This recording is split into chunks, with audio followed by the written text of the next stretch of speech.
জঙ্গলের পাশে ছিল একটি গ্রাম পশুপুর। এখানে থাকতো শেয়াল, হাতি ও অন্যান্য প্রাণী। সবাই মিলেমিশে বাস করত। বুড়ো গ্রামবাসী এই গ্রামে শান্ত, কিন্তু পাশের জঙ্গলে একটা ভয়ঙ্কর ডাইনি থাকতো। আরে হাতি বন্ধু, এখনকার একটা কথা শুনেছিস তুই? কি কথা রে বন্ধু? আমি কিছু কথা শুনিনি তো, বল শুনি একটু। আমাদের গ্রামের পাশের জঙ্গলে বলে নাকি একটা ডাইনি আছে, সে সবাইকে ধরে ধরে খেয়ে নেয়। আজকে বলে নাকি লালু কাকার বাড়িতে এসেছিল তার মেয়েকে ধরবার জন্য। তাহলে তো এর কিছু একটা সমাধান দেখতে হবে রে, নাহলে তো পরে এখন আমাদের বাড়িতে চলে এলে তো ভয়ঙ্কর ব্যাপার হয়ে যাবে। ঠিকই তো বলেছিস তুই, চল চল গ্রামের প্রধানের কাছে গিয়ে একটু দেখাশোনা করি। তখন তারা দুজনে হাঁটতে হাঁটতে গ্রামের প্রধানের কাছে চলে যায় এবং প্রধানের সাথে কথা বলতে শুরু করে। প্রধান মহাশয়, আপনি তো সবই জানেন, এখন যা ডাইনির উপদ্রব হয়েছে তা এখন সহ্য করা যাচ্ছে না।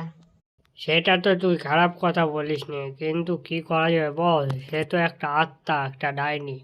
আমরা সাধারণ মানুষ হয়ে কি সেটা এগুলো করতে পারবো? শোনেন মরণ মশাই, আমরা যদি একটা ফাঁদের প্রবন্ধ করি তাহলে কেমন হবে?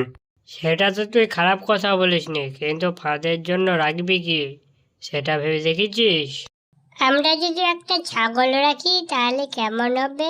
সেই ছাগলটাকে যখন ধরতে আসবে তখন আমরা ধরে নেব। ঠিক আছে, তবে তোরা যা ভালো মনে করিস তাই কর, আমি তোদের পেছনে আছি। তখন তারা গ্রামের দুজনকে নিয়ে এক জায়গাতে ফাঁদ পেতে বসে পড়ে। তারপরে আকাশ দিয়ে উঠতে উঠতে সেই ডাইনিটি ছাগলের কাছে এসে পৌঁছয় এবং ছাগলকে মেরে দেয় এবং তার রক্ত খেতে শুরু করে। কত মজা রক্ত! এখানে ছাগল কে বেঁধে রেখেছে? আজকে তো আমার মজা হয়ে গেল, কোনো কাম ছাড়া আজকে ছাগল পেয়ে নিলাম। তখন শেয়াল সেই ডাইনিটিকে একটি খাঁচার মধ্যে বন্দি করে দেয় এবং তার কাছে গিয়ে পৌঁছয়। কি ব্যাপারে ডাইনি, অনেক দিন ধরে তো মানুষের রক্ত খাচ্ছি, আজকে ছাগলের রক্ততেই তুই ধরা পড়ে গেলি? না না, আমি তো মজা করছিলাম, কোনো খাঁচায় আমাকে ধরতে পারবে না, এই দেখ। এবার কি হবে তোদের? তোরা কোথায় যাবি? থাম, তোদেরকে ধরে নিয়ে চলে যাবো এবং তোদেরকে খেয়ে নেব। তখন ডাইনিটি সেই খাঁচাকে ভেঙে দিয়ে সে হাতিটিকে ধরে নিয়ে আকাশে দিয়ে উড়ে সে জঙ্গলের ভিতরে চলে যায়। আমার হাতি বন্ধুটাকে নিয়ে জঙ্গলে চলে গেল, আমার কি হবে? আরে বন্ধু, তুমি কাঁদিও না, চলো আমরা মোড়ল সাহেবের বাড়িতে যাই তাড়াতাড়ি। মোড়ল সাহেব বাড়িতে আছেন, তাড়াতাড়ি আসুন, অঘটন হয়ে গেছে। কেন রে, কি হয়েছে? এত চিৎকার করছিস কেন?